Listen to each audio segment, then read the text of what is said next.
Hi, I'm Allison Cornelius. I'm a USA nursing student and I'll be performing the IV insertion video for you today. So here's my ID and scan the room.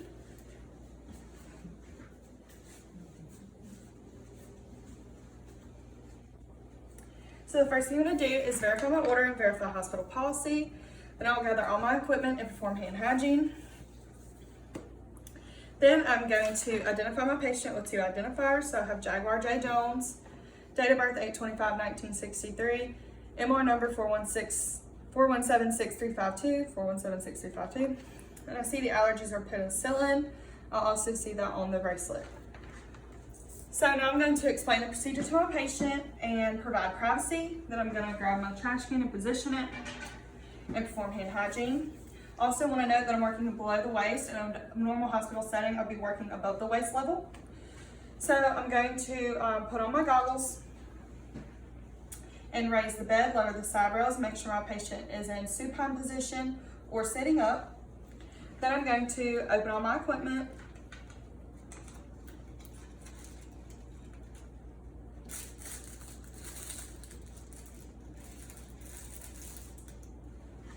I'm going to organize.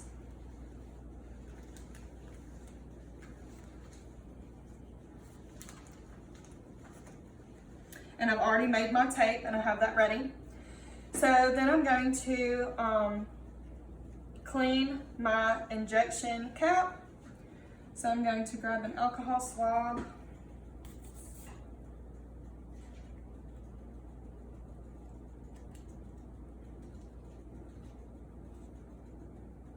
And clean the top of that.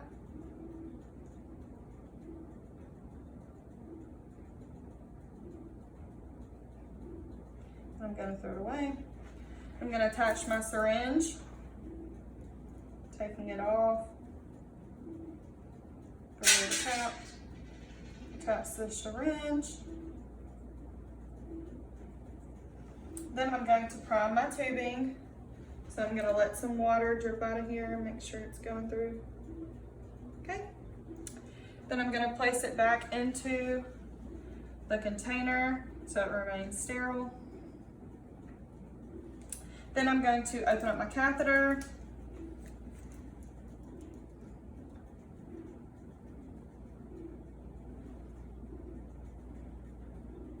And I'm going to open up my tegaderm.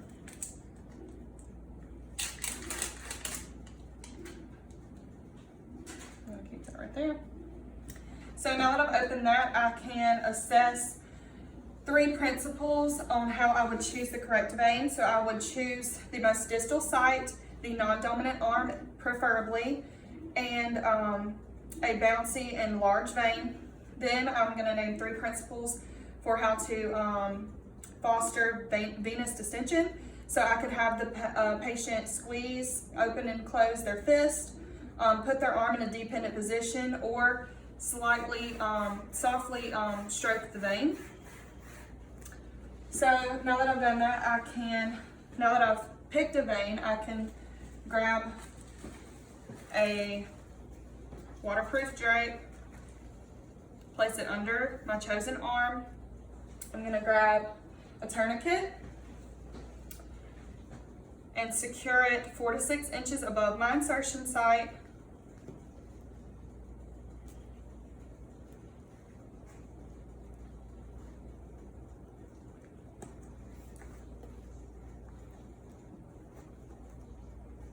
Securing that. Then I'm going to check for a radial pulse, that's on the thumb side, and assess my vein for appropriateness. Then I'm going to put on my clean gloves.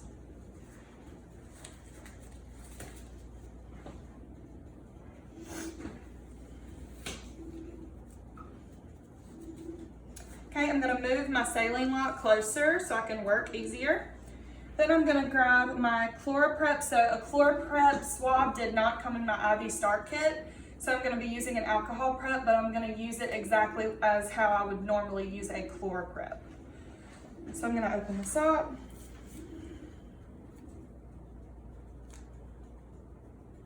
And I'm going to wipe horizontally, vertically, and in circular motions all around the site. And I'll normally do this for 30 seconds.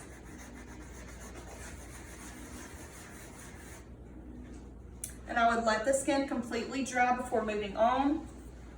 So I'm letting the skin completely dry. So now that it's dry, I'm gonna grab my catheter. I'm gonna take the cap off carefully.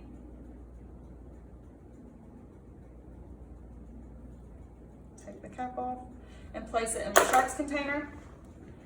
And I'm going to grab my skin that I cleaned, making sure I'm not putting my hands on the area that I just cleaned.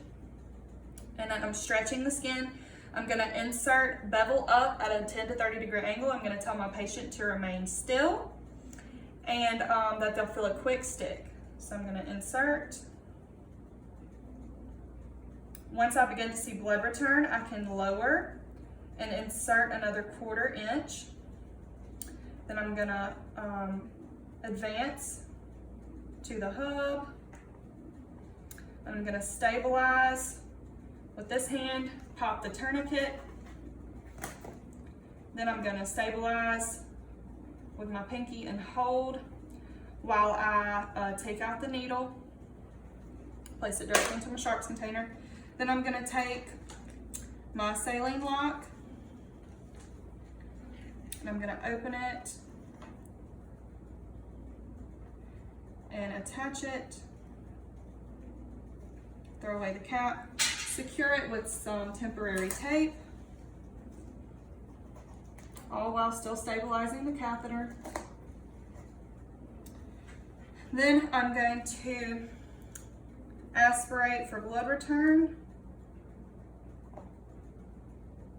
Then I'm going to flush with saline.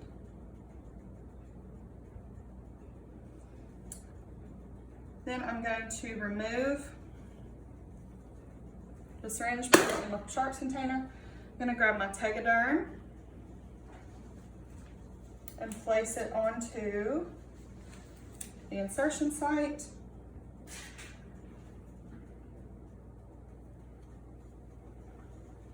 I'm only covering the hub.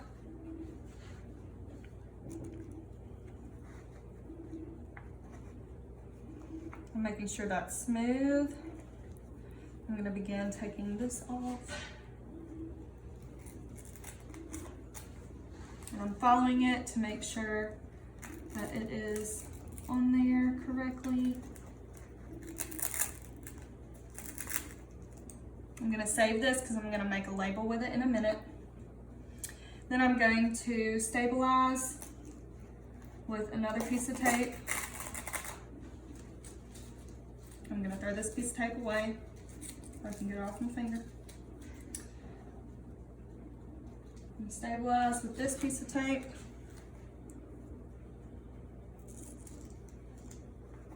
And attach the IV tubing, letting it hold at a natural position.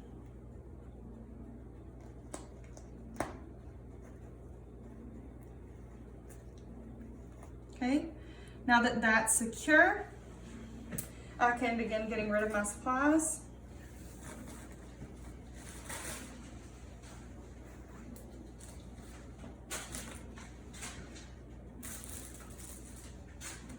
Okay, then I'm gonna take off my gloves, perform hand hygiene, and I'm gonna create a label and put the time, date, gauge of the needle and my initials on it and place it on the edge of the dressing. Then I would lower the bed, raise the side rails, position my patient in a comfortable position with the call light in reach, and I will teach my patient how to prevent dislodging of the IV and any signs and symptoms of complications related to an IV. Then I would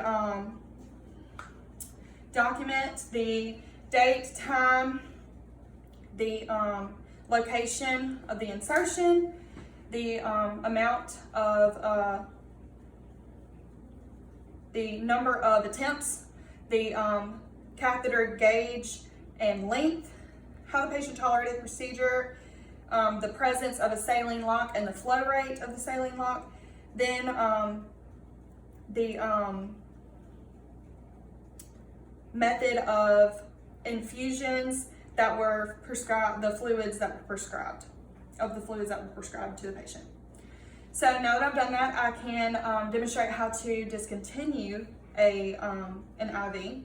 So the first thing I'll do is, of course, check my order, verify hospital policy, gather all my equipment, and identify the patient. So I'm going to go ahead and open this and have it ready. So I'm going to place my drape, or I'm going to raise the bed, lower the side rails, and have my patient in a comfortable position. Then I'm going to place my drape underneath the patient's arm, and I'll put on my clean gloves. So before even removing it, I would make sure that my patient, their infusion, if they have one going on at the moment, that I would stop it before removing the IV. Then I'm going to remove the dressing carefully towards the insertion site, so that's towards the middle. I'm stabilizing it as I'm pulling it out.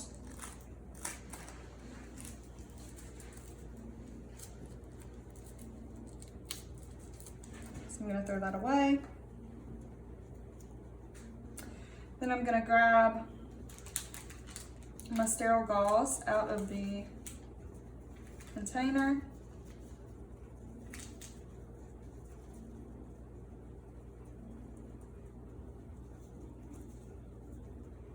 And place it on top of the insertion site. And I'm going to remove my tape carefully, not pulling.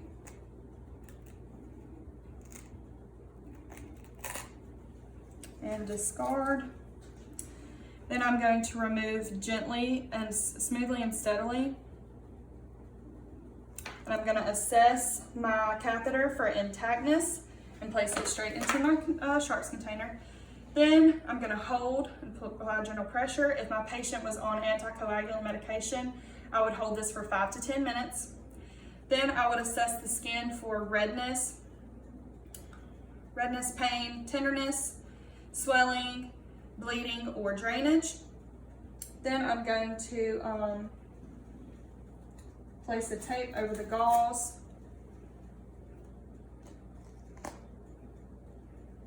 to keep it in place. Then I'm going to get rid of my supplies.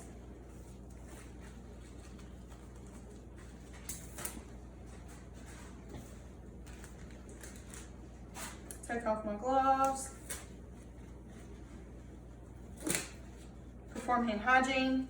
Then I would lower the bed, raise the side rails, and make sure my patient's in a comfortable position with the call light in reach, and I would document the removal of the IV.